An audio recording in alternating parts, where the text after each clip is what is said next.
Ladies and gentlemen, we are back with another The TheMMATakeover.com interview. My name is Keith Schillen. Today's guest has 7 wins and no losses in his professional career. He is 1-0 in the UFC, and he returns to the octagon at the Ultimate Fighter Season 25 finale when he takes on Marc Diakiese. Ladies and gentlemen, Drakkar Klose. Drakkar, how you doing, brother? I'm doing good. Thank you for having me. I appreciate it. I just always like to do some full disclosure. We just had a big technical problem, and Drakkar was gracious enough to already come on air with us, and then even more gracious to stick around through all my debacles. So super cool out of you, man. Yep, thank you. But yeah, I haven't got to talk to you yet, so it's super cool to get someone I haven't spoke with, get to know you a little bit. I always start off every interview with the same question, and I know you've answered it before. Daniel Cormier was kind of talking about it while you were making your entrance in your debut. Just tell us that. I mean, you had this insane story how you got into mixed martial arts. Tell us about it. What was that? I couldn't hear you. I said, so Daniel Cormier was kind of telling your story of how you got into mixed martial arts, and it's like he kind of gave like a very brief overview. Just let us know exactly what happened and how you got into mixed martial arts. After college wrestling, there's pretty much nothing to do after, and I moved down to Tucson, Arizona, and I walked into a bowling alley one night, and Mike Whitehead was there, and he introduced me to MMA. He had opened up a gym down in Tucson. I started training there, and then he was going through some court issues, yep. Whatever he had going on. He ended up going to prison, and at that time, I broke off and started doing my own thing, training at other gyms, and that's when I competed in the jiu-jitsu tournament. Uh-huh. And I competed against one of John Crouch's students, and I was kind of nervous to go up and talk to him, yeah, because I've seen him on TV and all this. Sure. And then I just went up and talked to him, and I was like, hey, I'm interested in joining the MMA lab. And he was like, if you ever come up to Phoenix, you're more than welcome to come up and join the team. And as soon as he told me that, I think it was like a week later, I just got all my bags and I moved up to Phoenix. Wow. Now, just to give us some geography, how far is Tucson from Phoenix? It's about a hour and a half to the side to Glendale. Uh-huh. About an hour and a half. Okay. So obviously you're part of the MMA lab. This is a team that has been blazing hot. I mean, John Moraga just won. I think Alex Caceres, he's from your gym. He just won. I'm forgetting someone else who just recently fought. John Tuck, right? John Tuck's with you guys? Nah, he's no longer with us. We have Johnny Case. He's fighting Case, this Sunday. Yeah, he's fighting this Sunday. Yeah, he's fighting Tony Martin in a fight that they got some bad blood between those two guys, so that should be an interesting fight. So I'm saying you got obviously you got Benson Henderson, former UFC lightweight champion, now doing big things in Bellator. So I mean, you got a really strong stable of fighters there. Just tell us, you're training for your camp. Just tell us how the daily grind is at a team like that. It's really not too tough. It's like when you do it every day, and you're here for the next, for your partner. So you're pretty much always in camp, because our motto here is just like stay in shape so you don't have to get ready. Yep. And that's what we do. If I'm not in camp, there's someone else is, and they need my help. Sure. We have to look out for each other like that. And a lot of people that they've come here and they just don't make it here because they don't like the constant grind of just not even grinding, just coming to the gym each day, yeah. And that's what makes us different than all these other gyms out here. So it's kind of thing like Johnny's fighting this weekend. He finishes up. He's going to turn right back around, and now he's helping the next guy who's, a guy a month away in his training camp. The same thing you finish your fight, you're back in helping another guy, right? Yep. I plan on this soon after this fight that Monday, I'll be back in here because I know someone else has a fight coming up. Well, so, I mean, you mentioned that you stay in shape, so, you ever get that call. that kind of basically exactly what happened. You got called short notice to get in the UFC. So I got kind of two questions. The first question is, did you expect the call? And the second one was like, I know there's a difference between staying in shape and being in camp. Like, you can only train so hard or you're going to have injuries and this and that. So, like, how much in shape were you, like, fight shape, would you say? Like, how ready were you? I was, I think I was in like pretty good shape. I didn't really have to worry about my weight too much. Just, a couple weeks of just hard sprints and hard mid work sessions. And I thought I felt pretty good. I'm here every day helping other people, so it really wasn't too tough getting in there and taking that short notice fight. So you went against Devin Powell. It's actually a guy we interviewed for that fight. We spoke with Devin, and the thing that really stood out to me before the fight was just like watching you come down, walking around. You seemed like you were a seasoned vet. Like you've done this 20 times already. You didn't seem nervous at all. You were like singing your song. You were jumping around. There was no nerves. And the second thing is just, you steamrolled him. It was a one-sided affair. Went to the decision, but it was pretty much you controlled every moment of the fight. You were pressing the action. You were landing the best shots. You did some nasty work in the clinch. So two questions. Did you feel any jitters? And then the second question was, going into that fight, did you expect it to be as easy as it looked at home when I was watching what it looked like? I visualize, me making that walk, 1,000 times, 1,000,000 times, however many times. So it wasn't nothing. I was more nervous at weigh-ins than actually, walking out and fighting. Uh-huh. But once I got in the cage and walking out, I knew that, all eyes are on me. I've been doing this, been competing my whole life. And I know it was just time to shine. And I thought Devin Powell was going to be a little bit more tougher. Felt like he just ran the whole time. It's entertainment. You got to get the fans into it. And, yeah. It was kind of hard to do that with him running the whole time. Yeah. So that's why I was like trying to throw my hands up, put my hands down, whatever, try to get him engaged to strike a little more. Yeah. You taunted him in. You've kind of did that, like, come on, let's bring it in move a couple of times, but he seemed like he just wanted to keep that distance. But you didn't really give him a lot of chances. You were right on him every moment. He didn't really get that chance to use his long range against you. Yeah. So, but I believe he's fighting this weekend. Let's see. Let's see how he does this weekend. Yeah, he's going against Darrell Horcher, another guy who's only had one fight in the UFC, but his was against Khabib Nurmagomedov. So those two guys going at it. That's definitely a tough fight. Yeah, right there. that's what I was going to say. You're going against the number one ranked guy in the division as your debut. So, good luck for him. But now, obviously, he's going against Devlin. That seems like a lot better matchup between the two of them. Two guys with only one fight in the UFC, both coming off a loss. So that one makes a lot more sense than jumping in against Khabib. So let's focus more about you.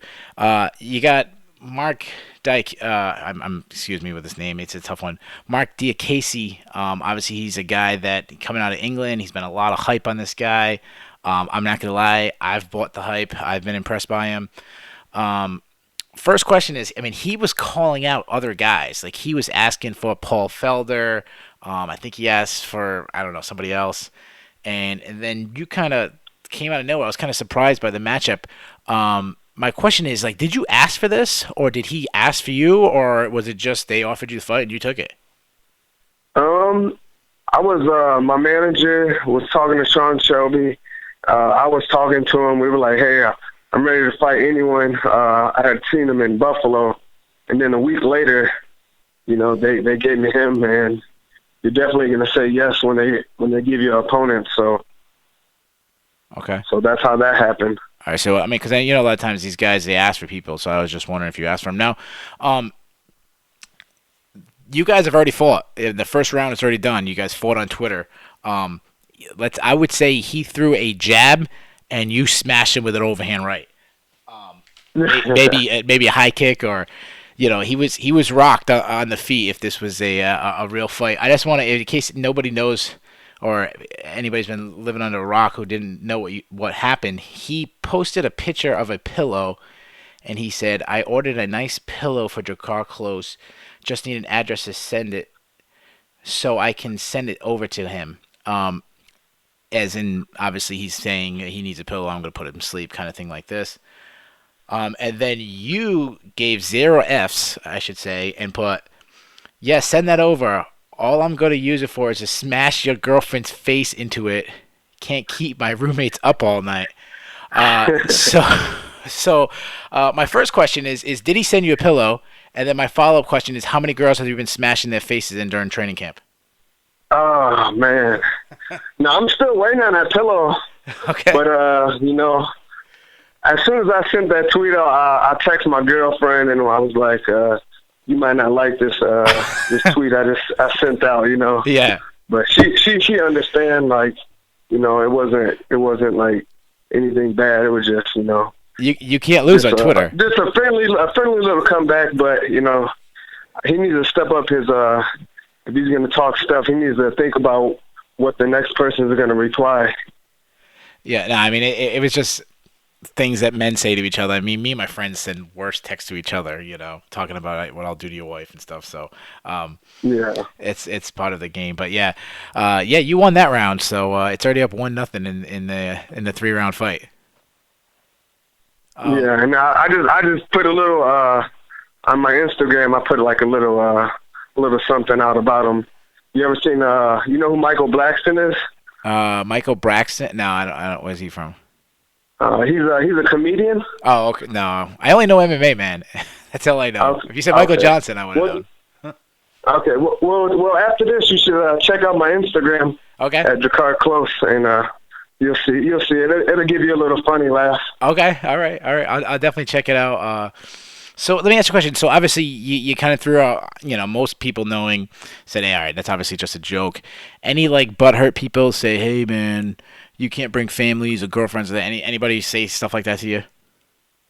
I did have a couple people, like a couple females, they were offended by that, but I wasn't trying to offend any females by that. Just like Donald Trump would say, locker room talk. Yeah. Or pillow talk, we should say. Pillow talk, yeah, that's even better. So the two things that stand out for me when I analyze this fight, the first thing, and I think you would agree with this, this is a big step up in competition from Devin Powell to Marc Diakiese. But for him, I'd say the same thing from the guys he's been fighting. I think it's a big step up in competition. So it's kind of like this is a big moment for both you guys.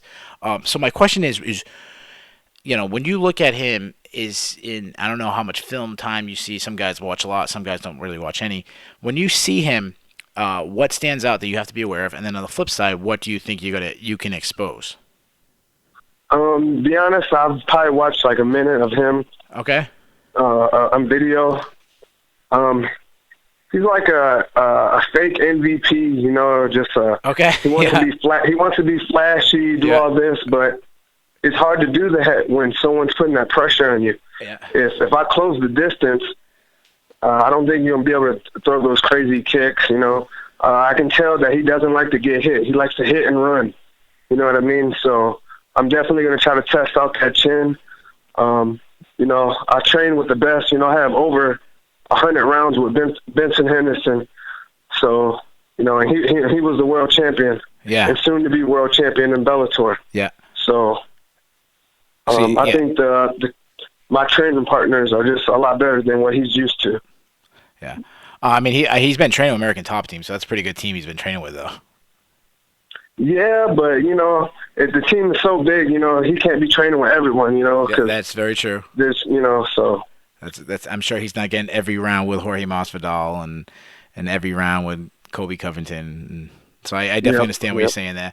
And I'm sure he probably doesn't get his focus as much as you guys. I mean, obviously you're a big team. You got world-class guys, but obviously you're not the size of American Top Team, so you probably get a little bit more focus than all those guys. They got like 100 professionals in the room at once. Yeah. And my thing is, why would you want to go? To me, I would never want to go to a gym like that where you're gonna have to end up fighting one of the people that train there. Yeah. Yeah, So, yeah, you know. that's very true. I mean, I just interviewed Colby Covington before his last fight, and he was talking about Tyron Woodley, who kind of trains there sporadically, and he was kind of telling me how, he's ready to fight Tyron for the belt. And then I mentioned about Mars Vidal. He said he's his best friend. And he was like, it's kind of part of the game. Like, one day we might have to face each other. So, yeah, that is kind of weird. It's like, unlike any other profession where you got to beat up your friends. It's kind of strange. But it's part of the business. So one thing that obviously jumps out is he's undefeated, you're undefeated. Any extra motivation to keep your 0 and take away his, or is it that doesn't not even matter? It doesn't even matter. I just want to get in there and shut his mouth up. I plan on swelling that mouth up so he won't be able to talk for a couple weeks. All he will be able to do is just put tweets out. Okay, all right. So let's talk about that. Let's talk about what you do outside of the cage. You besides fighting and smashing people's girlfriends, what else do you like to do for fun? Be honest, right now, my focus is just fighting, man. I'm 29 years old. I can't fight forever, Yeah, sure. So I need to put all the time and effort into training and trying to get this belt before, I don't want any regrets in fighting. Like in wrestling, I had so many regrets. Like, I should have did this, should have did that. I don't want that with my MMA career. Sure. How's your weight? Everything good with that? Everything's good. I might even have a burger tonight. I was thinking about it. All right. Because I'm doing so good. So. All right. Yeah. Are you grilling it, or you got to get it somewhere, or what's that? I said Are you grilling it, or you got to get it at a place, or what's the plan? I like to go to there's this place called Bar Louie's. Okay. They have pretty good burgers, so I was thinking maybe I might go there tonight. There you go. If the Reebok deal ever falls apart, make sure you get a sponsorship from them, because you just gave them free advertising.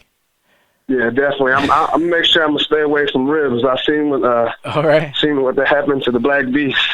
Oh yeah. Yeah, good call. I mean, I don't know. Do you want to save that burger for maybe the 4th of July, or is that too close to the fight? That's too close. That's too close. Okay. That's too close for me. One thing we always like to do here is we like to hear fighters' predictions on other fights. We have a lot of people who like to gamble, and they don't really care what I think about a fight. They care more about what fighters think. So I'm just gonna do a couple one real quick with you. The main event of the evening is in your weight class. Michael Johnson and Justin Gaethje. Who you got in that fight? Justin Gaethje. Okay. Any round, method, anything like that? What's that? I said any round or method? No. I think Justin Gaethje, his pressure is just going to be too much for Michael Johnson. Okay. All right, and now your fight is happening at International Fight Week. The next day is a pay-per-view. You got 2 title fights in a dual main event. You have Amanda Nunes and Valentina Shevchenko for the women's bantamweight title. Who do you like in that fight? I'm taking Nunes. Okay. Same thing. Any round, method, anything like that? I think knockout. Probably 3rd round. 3rd round knockout. All right, and the interim title for the middleweight is the men's middleweight championship is Yoel Romero, Robert Whittaker. Who do you like in that fight? I'm taking Robert. Okay, all right. He's a friend of ours, so I'm hoping you're right in that one. And then the last prediction. So right now, if I'm filling out my bet slip, I'm parlaying. I got Justin Gaethje, I got Amanda Nunes, I got Robert Whittaker. Now, obviously, I'm putting your name on there, so I'm having a huge payday. Now, if I'm betting straight up, how do you win and what round?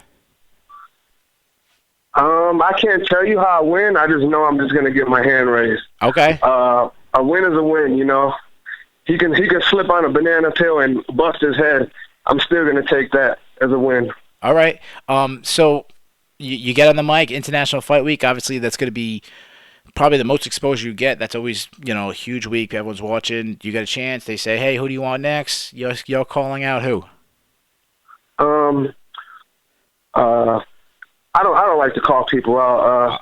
I just want to stay humble, stay grounded. Whoever the UFC gives me, just get prepared for that opponent. Okay. So, All All right. So what? So one thing I always write, I write this article after every UFC. I do this like matchmaker thing, and actually someone messaged me today, asked me who I was interviewing. I had a couple interviews, and one thing I always like to do is if they don't give a name, I give a name for them. So what I think would be really funny because Marc Diakiese, he wanted the winner of Stevie Ray and Paul Felder. I think that would be pretty ironic if you got that chance. You know, you beat him and say, "Hey, I'm taking what you wanted." So how about that? I think you should call out Felder and Stevie Ray. That's the match I want to see next for you. Okay, definitely. Hey, I just want the fast track to the belt, just like Cody. Okay, well there you go. I mean, he did it in under a year, so you might be the next guy. I could be talking to you a year from now saying UFC champion. That'd be kind of cool. Yes, sir. That will. It's going to be awesome. All right. I'm really excited about this fight. I actually believe that this fight was booked too early, and I'll tell you why.